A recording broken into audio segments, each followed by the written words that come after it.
Tim Sheedy, Senior Analyst, CIO Group from Forrester Research. Tim presented this morning at the IT Service Management Forum, Australia's 14th Annual National Conference and Expo. He delivered a keynote presentation basically about where business technology is going to be in 2020. Now, Tim, this morning you were talking about the two types of models that you're seeing most in IT industry, or in the IT service management or in IT departments these days, what you defined as industrialised business technology model and an embedded business technology model. Could you start by telling me, defining each of those models and telling me how they differ from each other?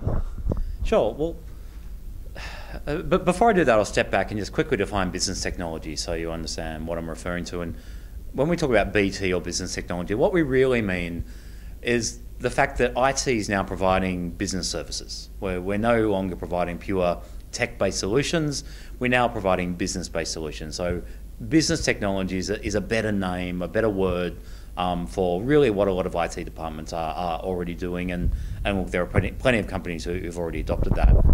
What we're seeing going forward, there are some significant challenges coming across IT departments. So in order to meet those challenges, they're choosing one of two paths, and the industrialised BT model is really doing more of what we're used to now. So the BT team or the IT team control the the BT function. Anything technology-based goes through the IT team. They provide more services, they do much more demand management, they do much more business architecture, perhaps as opposed to enterprise architecture. They're looking for a lot of reuse of services. They're looking to drive efficiencies into the IT organisation. And this is sort of a model that some organisations are starting to embrace to overcome some of the challenges, because there is a challenge that there's a massive growth in demand for IT solutions and IT services, but we don't have the budget to do it. So we're trying to find ways to do it more cost effectively. So that certainly describes the industrialised BT approach. The embedded BT approach is organisations who admit that perhaps IT has already lost control of technology purchasing. So there are people in the organisation who are buying, using their iPads, who are buying apps, who are buying cloud-based services, SaaS-based services, etc. And IT sort of realises that really the cloud and the app stores, etc. around the world can probably deliver IT solutions better than they can. So their model is really about shrinking IT or shrinking BT and just empowering the people out in the organisation to buy better solutions. So it's about offering advice to the people about what are the best apps, what are the best SaaS solutions. It's about educating people on security. It's about educating people on the costs involved, etc. too. However, both of these models are ultimately flawed. The issue with industrialised BT is at the moment we have empowered users in every organisation who are already using SaaS applications. They're using Gmail, they're using LinkedIn, they're using non-IT provided tools. I had a question to the audience. About half the audience this morning put up their hand saying we are using something not provided by IT to do our job. And these are IT people who should be keeping, doing things the right way, right? So if IT is not doing it, then the rest of the business certainly isn't doing it. And so this idea that IT can control everything in the industrialised BT model just doesn't work. We've already lost control. Now, the issue with embedded BT is, well, we give all control out to the organisation, but but before we know it, we're back to where we were 15 years ago. We've got these, 10 different definitions of customer. We've got data in 14 different software as a service applications and 20 different cloud-connected applications on our iPad or Android devices. And we see that cost really start spiralling out of control, because we still have to run SAP and we still have to run Oracle and the horizontal systems. So those costs don't particularly go down. And then suddenly every man and his dog in the organisation is out there buying technology-based solutions, which is costing the organisation a lot of money. So ultimately what we're trying to move towards is what we call empowered business technology, which is a blend of the two. It's saying, we keep some control. We recognise that there are things that IT has to do, but we cede some control out to the organisation. We empower users where it makes sense in business processes. We don't just think that we can provide the whole end-to-end, and we don't think that they can get the whole end-to-end piece. We work with them. We help to integrate the applications. Again, we continue to provide the advice and the guidance around security in particular, to make sure that people know that they're acting in the right way or the wrong way. And we work with the organisation to change the KPIs of people out in the business to be more effective, and to be more secure and to be more risk tolerant, etc. Okay, so if IT organisations need to move towards a more empowered business technology, what do they need to do? Is there specialist skills they need to bring in? Do they need to buy new tools? How do you get to an empowered business technology style organisation? Well, the biggest change that's going to happen is that many IT roles will move from from do to consult. So sourcing will be a consultation sort of role. Project management will be consultation. Application building and design will be, app developers out in the organisation, not in IT any longer, who advise on the right sort of apps, the best sort of tools that we should be getting, and can help do a bit of the integration between them, particularly on the back end, these cloud-connected apps in particular, getting the data out of that, back into our internal BI systems or our cloud-based BI systems.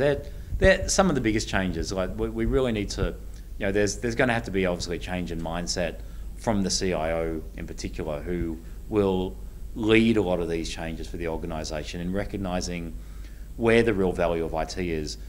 The CIO and many other people in IT will need to be leaders of technology. Will need to be recommending the sorts of technology that we should be looking for and using, as opposed to the Department of No, which IT traditionally has been known as. Okay, so organisations obviously, well, tell me, do you feel organisations have competitive advantage if they move towards this empowered business technology model? And if there is competitive advantage in moving to that sort of model, what are the warning signs for organisations to keep an eye out for that they might be falling behind in that transformation? Well, there's absolutely benefits to moving to it and competitive advantage. The theory, the idea is that you'll be able to do something before your competitors because the service already exists. You just need to find that right service and switch it on in your organisation, get it out there, get people trained on it, and get people using it straight away. So the competitive advantages are obvious. We're doing it because we have to, because our customers are out there in the social world. We have to engage with our customers where they are. We can't expect our customers to continue to come to us. So this is a change that will happen in our organisation, regardless of the business cases and regardless of the ROI. In terms of the warning signs, look, IT departments are starting to have bits of the business who maybe got a bit of SaaS here and they got a bit of cloud there, and a bit of a cloud-connected application on their iPad or Android device, somewhere else. And they tried to bring it all together to get a sort of single view across all this information. And they realise that actually they don't have the technical skills to do it. It's all a bit hard. There aren't the open APIs, or if they are, they aren't aware of them. And so a big warning sign is when they come to the business with this big, messy, dirty, expensive app and say, or group of apps and say, we need you to fix this for us. Because this means this is a business that's already, the business has already moved beyond IT and they're acquiring technology themselves, and IT needs to get back and engage in those processes. If you hear about IT costs spiralling out of control, about big, expensive projects, vendors that you've never heard of, again, this is an organisation where the business has moved beyond IT. If you hear about the business actually hiring technical skills themselves, IT people themselves, this is a business who doesn't trust IT anymore, who want things to happen faster than IT has been able to do it, perhaps at a lower cost than what IT has been able to do it.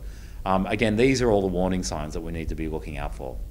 Okay. Now you also mentioned that IT as a business unit needs to lead the way towards an empowered business technology. Now I'm assuming that means you don't wait until the business is instructing the IT to move in that direction. So if IT has to lead the way towards empowered business technology, how do they start that journey? Well, what they ideally need to do, and this is the hardest thing to do, is you need some slack in your IT budget and your IT staff. The reality is as we move to BT and we move to cloud-based services and SaaS, etc., and iPads and mobility, etc., we're not switching our internal systems off. So we're actually initially adding to the IT overhead in the organisation. When we switch on Salesforce.com, we don't switch off Siebel. Yet suddenly we have something else to manage inside the organisation. So we need that slack in our IT budget, which I know is very difficult to find, but we really do need it, because otherwise we're going to have to say to them, well, you do it on your own and we can't help you with it. That's probably the first thing we should be aiming for. We should start trying to move some of our roles from a do to a consult sort of model. Maybe start with project management. Project management, it's going to be much harder when you're working with 4 different parts of the business, all of which are heading in different directions, but you're trying to work towards the same outcomes. And a project won't look like a traditional IT project did. There won't be sort of a beginning and end point. So project management, maybe they should move back. Let's move a few roles into the business too. Let's move some developers out into the business. Still employed by IT, paid for by IT, letting IT know what's going on, but giving the business the ability to do things faster than they have traditionally been able to do it. The final thing we should probably be looking at is, and we all do this already, but further opening the communication lines between the BT department and the business. We're doing that already, but we recommend we should be using chargeback, not as a way of demand management, but as a way of communicating with middle management about the real costs of providing technology-based solutions. The issue is that middle management don't really get that. They're the ones who spend a lot of the money, and they spend it ineffectively and inefficiently. And so using chargeback, we can help middle management understand that, well, if you do this through IT, through the IT department, this is the cost. Give them the real ability to make the decision of, well, here's the cost of going out into the cloud and doing it, and here's the internal cost. Use chargeback as a communication methodology as opposed to, as a way of trying to do demand management. And in any other way you can, getting on steering committees, working with the business. One big thing that very few organisations do, one thing that most organisations do at the moment is have an IT strategic plan.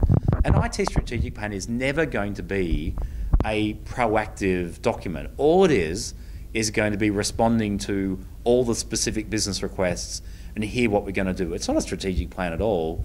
It's a plan that says, here's what we're going to do to respond to your requests. There shouldn't be an IT strategic plan in business. IT should be embedded into the marketing strategic plan, the sales, the HR, the finance, the overall business strategic plan. Move away from that traditional model, thinking of IT separately, and get IT actually involved in the business case development with the specific business units, as opposed to it being an afterthought.